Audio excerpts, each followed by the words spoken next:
express my gratitude for inviting me and for giving me the special opportunity.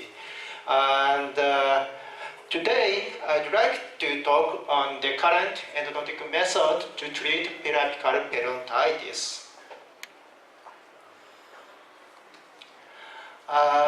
The purpose of the root canal treatment is to remove infectious sources such as bacteria and pulponecrotic tissue in root canal system. The infectious sources and major causes of inflammation include the following. First, bacteria, biofilm, bacterial product. Second, infected dentin.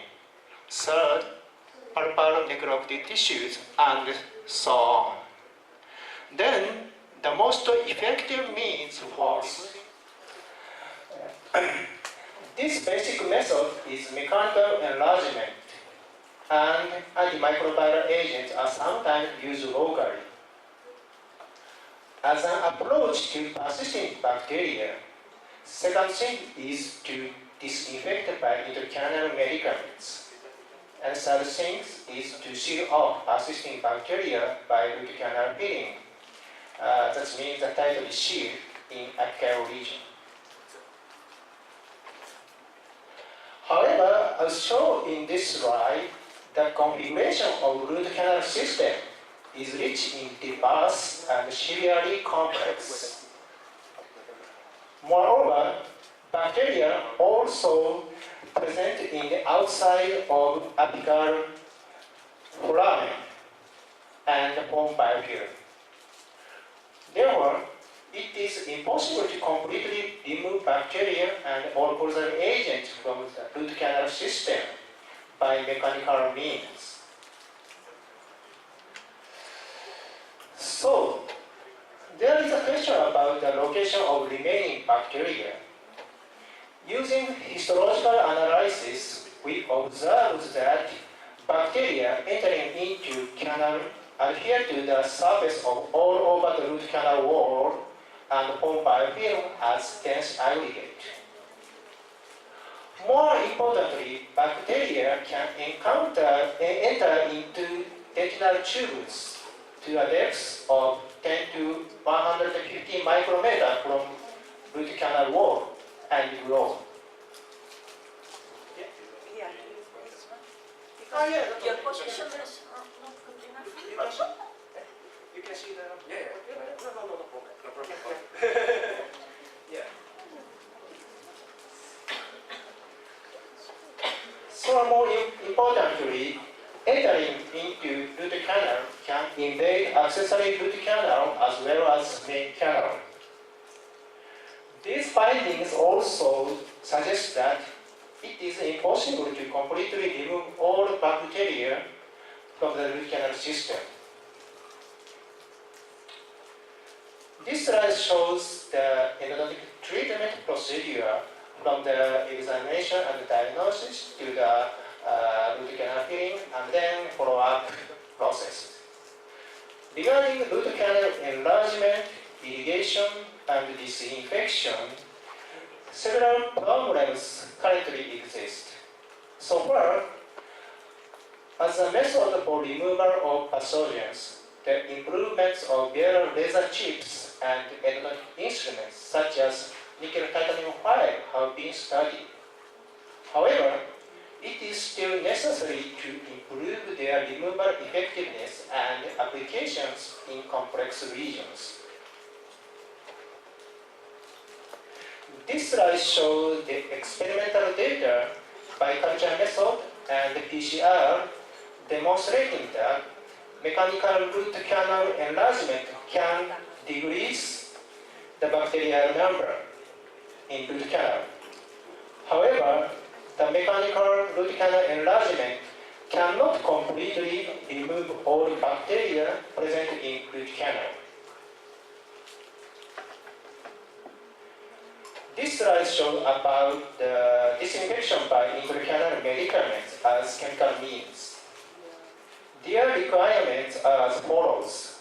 First thing is no cytotoxic effect on periodontal tissue. Second thing is long duration of pharmacological effect. Third thing is permeability and diffusion capability in regard to where we cannot enlarge mechanically and not remove bacteria entering and presenting in the dentinal tube.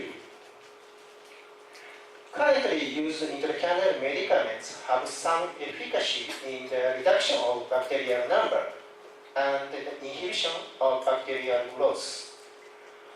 However, intracanal medicament met all these requirements has not yet been developed.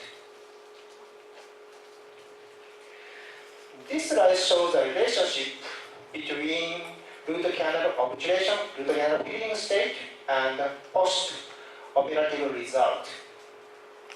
As in the case of over-instrumentation and over-filling, the post-operative result is generally bad.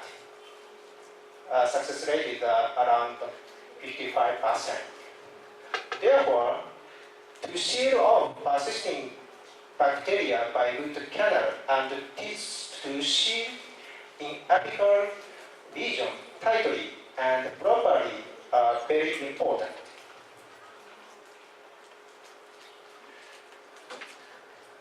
This is a clinical case.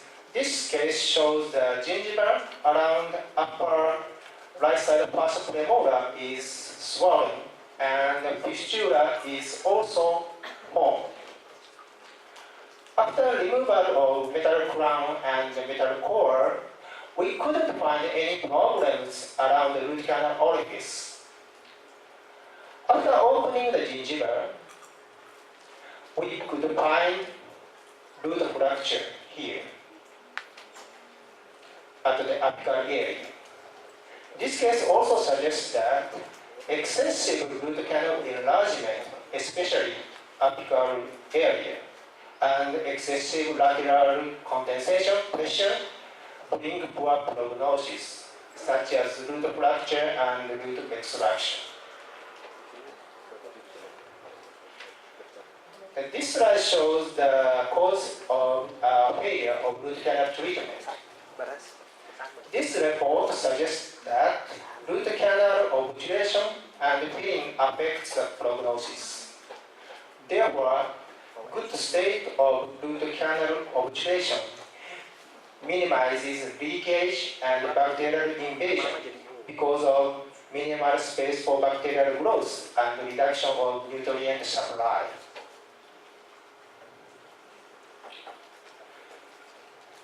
This slide also shows the causes of poor outcome of endodontic treatment.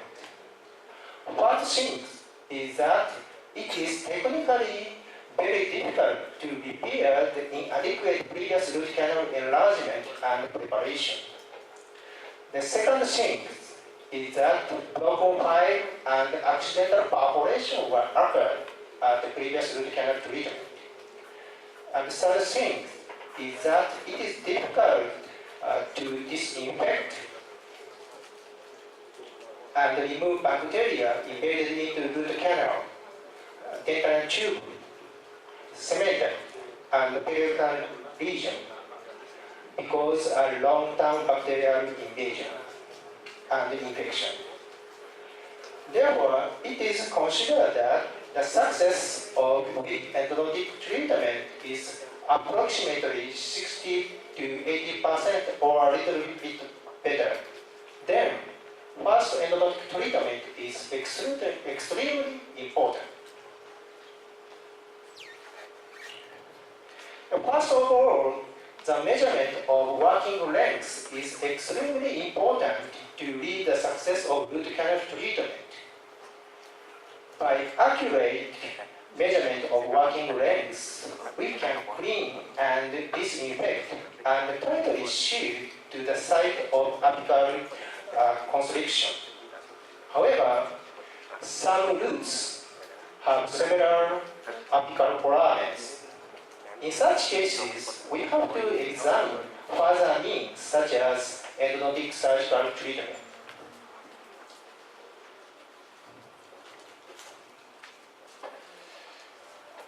After the measurement of working length, next critical step is root canal enlargement and preparation.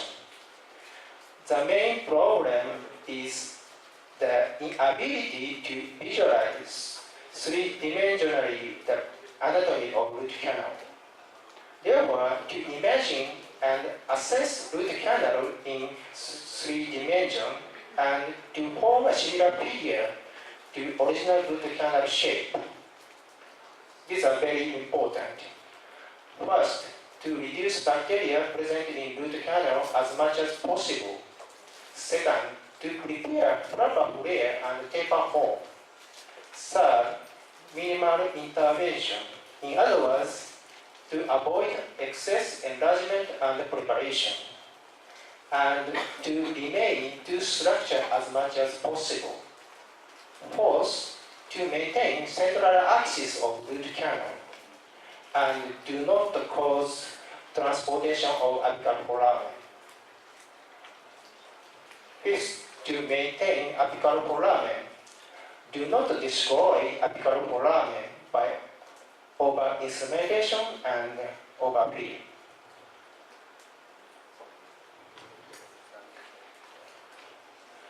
As root canal enlargement and preparation, just removal of previous root canal filling at a budget point is not enough.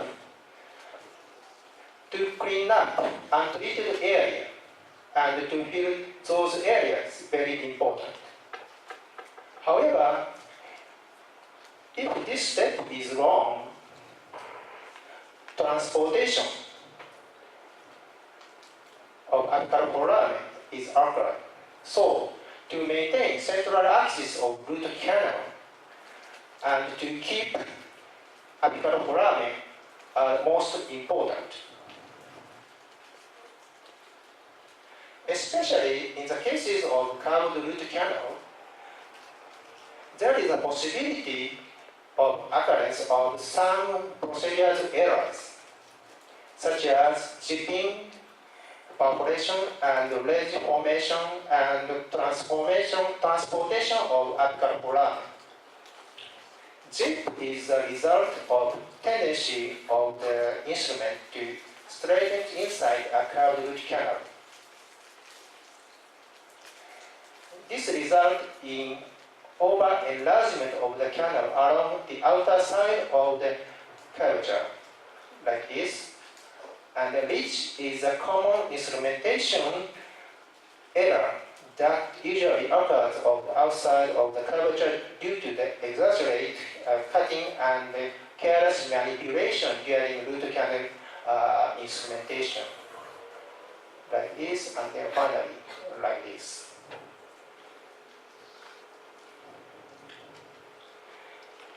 These errors impede access of instruments to the apex, resulting in the insufficient instrumentation and incomplete obturation. This is a case of 63 years old male patient with gingival swelling and pus discharge in upper right side central incisors. Dental X-ray images shows the root canal was already enlarged around number 105. However, the working length determined by electronic apex locator was 19.0 millimeter. This length was short. Apex is here. To assess root canal in 3 dimensions and to investigate the cause, we performed dental cone beam CT scan. CT images that show that the root apex is curved toward the parietal side, and perforation was observed here at the labial side of root apex. Therefore, to assess root canal in 3 dimensions and diagnosis, dental CT scan is effective.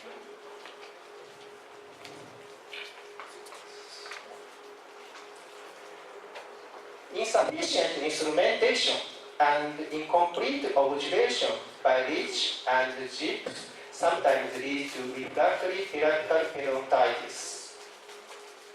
In the case of curved root,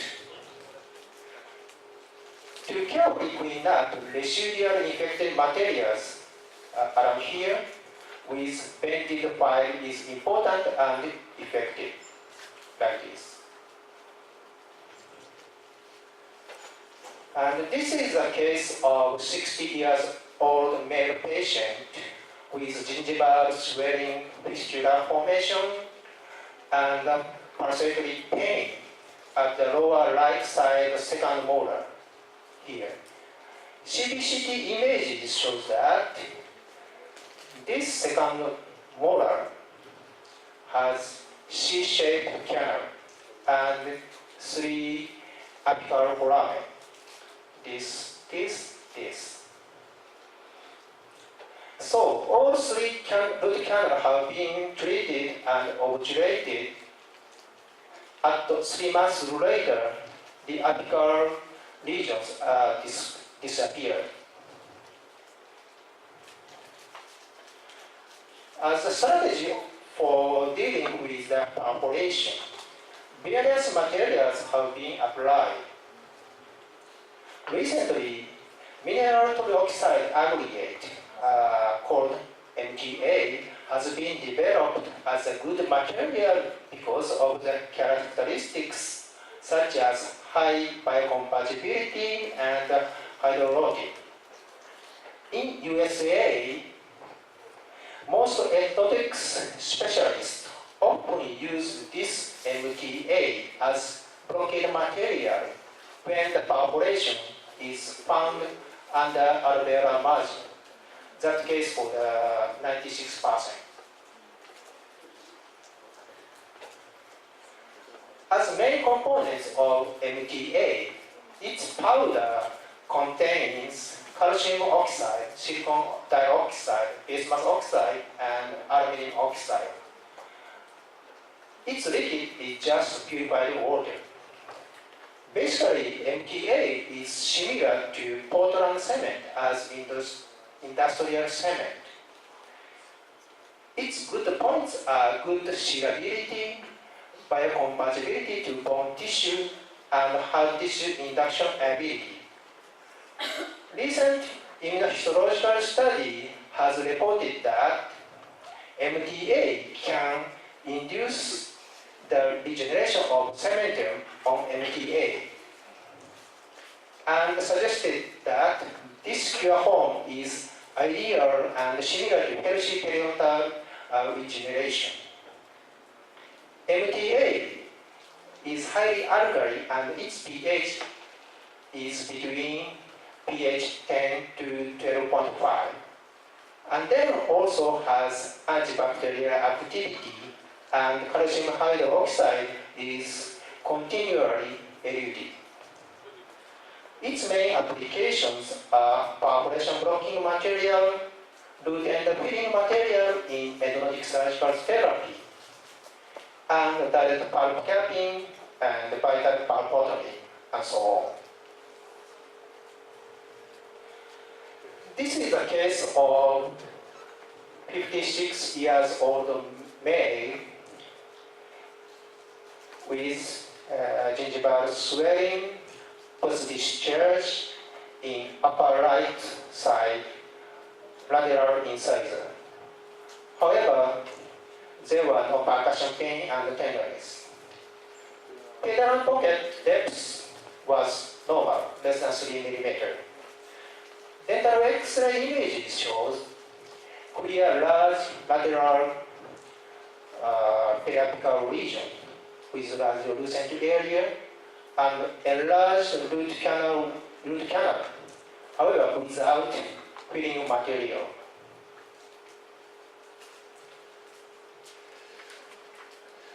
After the removal of metal crown and metal core, the perforation was found on the labial side, and original root canal orifice was also detected. First, The perforation here was sealed and blocked with MTA and glass anonymous cement. The next working length was measured using the electric apex locator. The contents of the root canal was black, and then root canal was enlarged. At 6 months later, after root canal filling, this large region was almost disappeared and healed.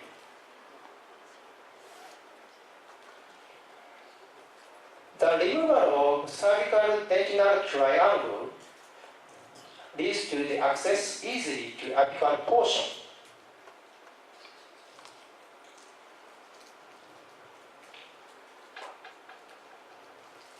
And affect the various operations such as root canal enlargement and preparation and obturation, root canal filling. In case of curved root canal, the use of nickel titanium foil increases the efficiency and improves the quality in root canal preparation. The characteristic of stainless steel foil, such as K5, is rigidity, but that of nickel titanium foil is super elasticity. Moreover, dividing into 3 equal parts from root canal orifice to apical foramen makes cleanup each part easy. And granite pass is a smooth radicular tunnel from root canal orifice to physiologically apical foramen using minimal size file, such as number 10, especially when using rotary nickel titanium files.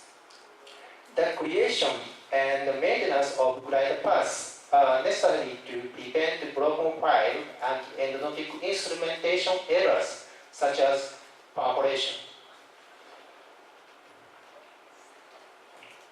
The glide path also gives us an idea regarding the root canal curvature by carefully visualization file after it is withdrawn from the root canal.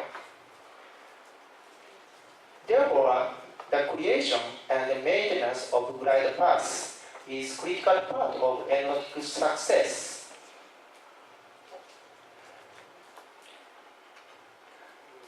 There are some problems when enlarging and preparing of flat root canal with circular root canal instrument. In some cases, isthmus here remains between each root canal. In other cases, fin type around here, untreated area remains when enlarging only the central part of root canal. In these cases, circumferential filing is effective.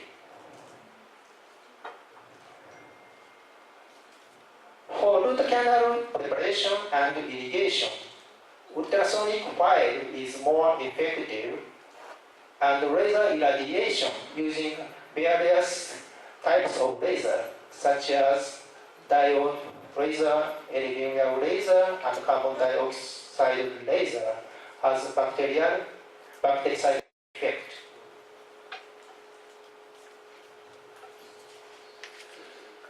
Moreover, the dental microscope is also powerful too. Using the newest model of dental microscope, we can treat a small area in root canal under 20 to 40 magnification. Then this slide summarizes the various useful methods for root canal preparation, enlargement, disinfection, and cleaning in infected root canal. As mechanical methods, there are nickel titanium rotary file, ultrasonic device, and various laser apparatus. As chemical method, calcium hydroxide, sodium hypochlorite, various intracanal medicaments, and antibiotics. 1 to 3% sodium hypochlorite is useful for the removal of useful for the enlargement and the preparation under the condition of root canal filled with this solution. And 3% EDTA solution, pH 9 to 10, this is also useful for the removal of smear layer at low concentration. And this does not demineralize healthy dentin excessively, and is almost no irritation, and is easily removed by washing with the water. As other method, laser irradiation, photodynamic therapy by photo-activated disinfection using low-level laser light and hot sensitizing compound, and functional ozone water are reported.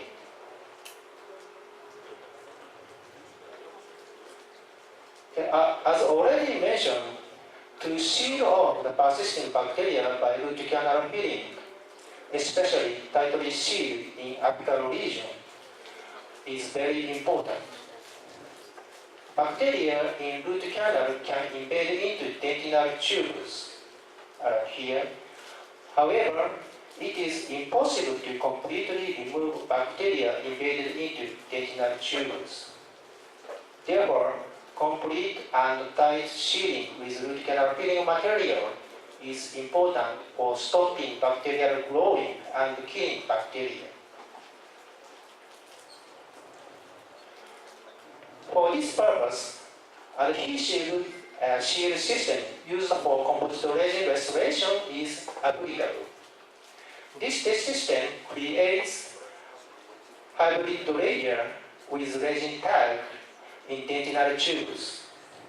Recently, super bond sealer has been developed to realize this adhesive shield, not traditional simple close contact shield.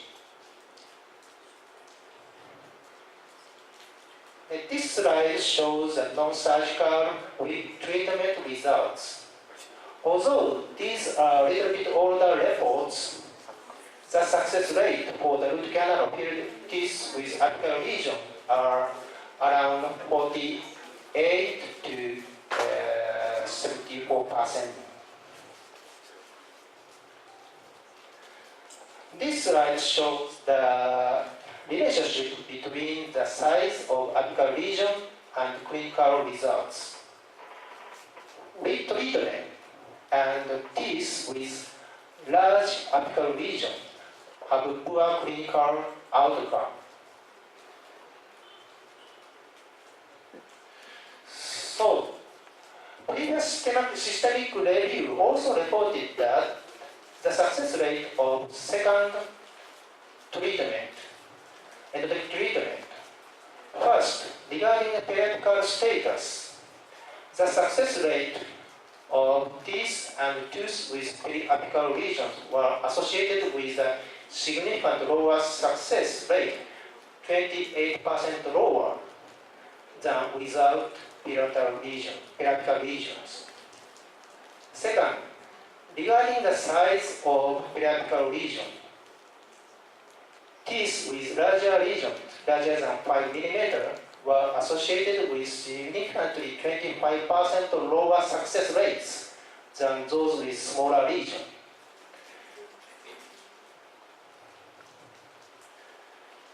These reports suggested that teeth and roots with large periapical lesions are associated with a bad prognosis.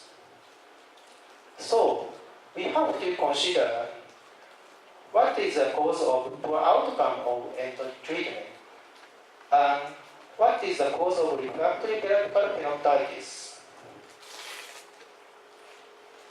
Here, I'd like to talk on the etiology and pathology of refractory periapical periodontitis.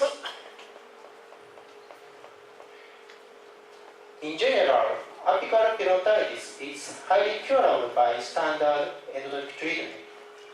However, we sometimes encounter cases in which periapical periodontitis does not heal despite the debridement of biofilm and causal agent in the root canal.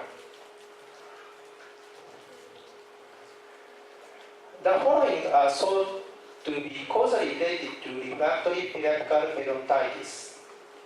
It is quite difficult to completely remove bacteria and all causal agents from the root canal system. Maybe bacteria exist in inaccessible regions. So, where do bacteria which cannot be removed by root canal treatment are present? The following regions are conceivable. Accessory root canal, around here, root dentin tubules, dentinal tubules, root apical region, maybe outside of apical foramen, and the cementum on the root apex. This slide shows the scanning electron microscopic images of apical area of an extracted tooth with refractory periapical periodontitis. Bacteria present in the outside of apical foramen and form biofilm. Some of them persist in areas beyond the host defense system and may prevent the attack by host.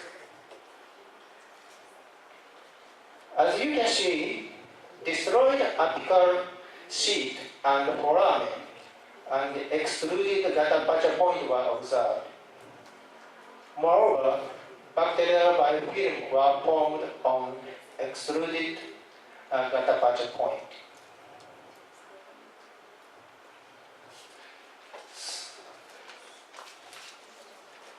So, this is the limitation of root canal preparation and enlargement in apical area to remove causal agents. Therefore, in consideration of responding to the outside of apical portion, surgical endodontic treatment, ectomy, useful and effective. Recently, modern technique for endodontic microsurgery has been developed. As compared to the conventional surgical endodontic procedure, this modern technique is less invasive and more accurate surgery. Acceleration by CT scan and using dental surgical microscope are further effective.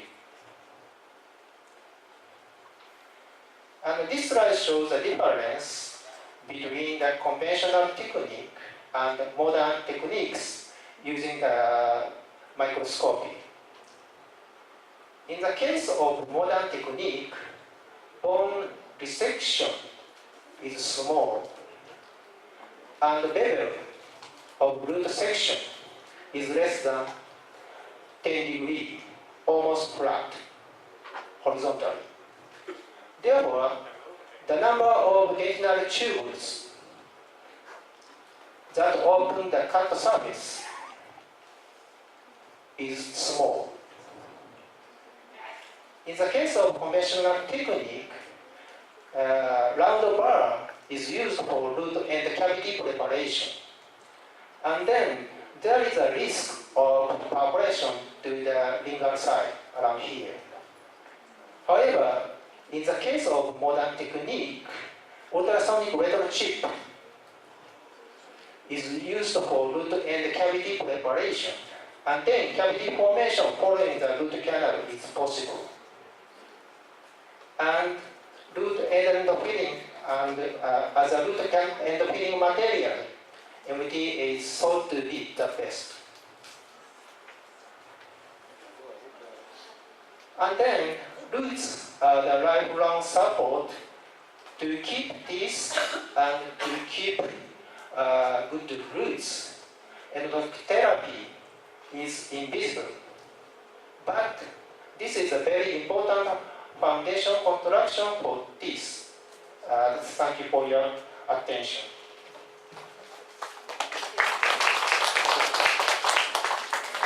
Okay, any question from the students? Dr. Darja? Yeah. Okay, Sensei, I'd like to ask about super bond. Yeah, you have mentioned super bond. So, I heard about super bond before this moment, and I'd like to ask about. We know that the gold standard of perforation repair material is MTA. Yes. Yeah. So, how about super bond? Is super bond compared to MTA? Yeah, but the MTA has not the binding capacity to the dentin. Yeah. And then that regarding the adhesiveness, as a super bond is better. Ah. Yeah. Few years ago, that I used the super bond for the perforation and good end filling. But nowadays, for the good end filling, I selected MTA.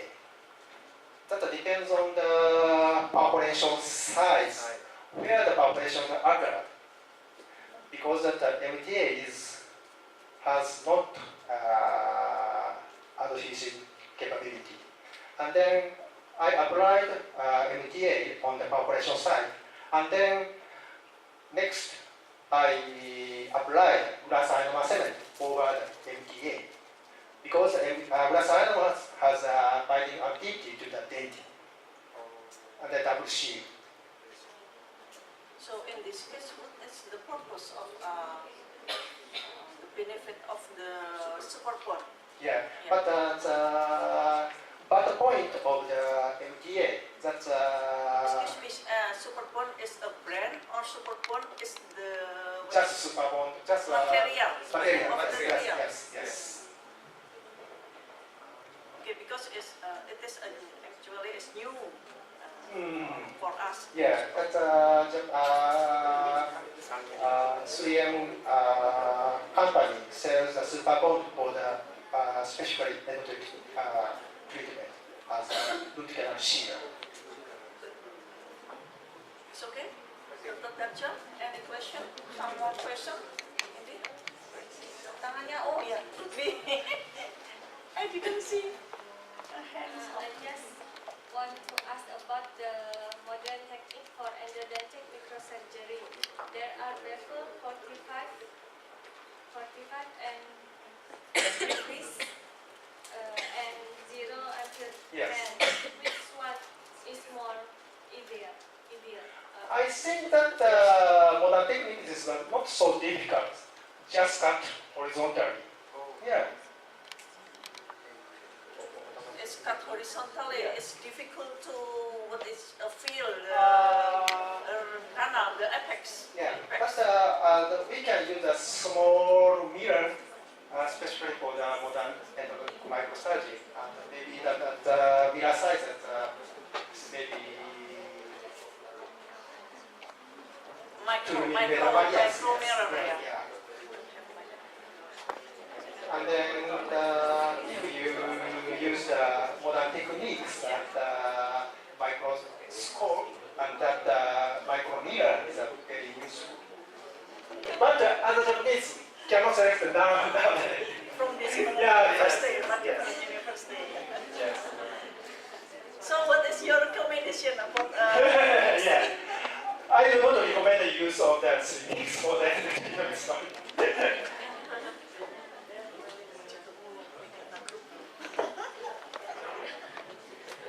Is there any question? This one is very interesting and very beneficial, fruitful for us with your presentation. But doctor, we have still time until 2:30 actually before you go to UGM. Ada? Ayo, Kuliah.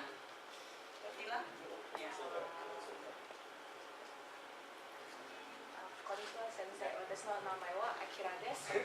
So I would like to ask about the cause of the refractory periapical periodontitis.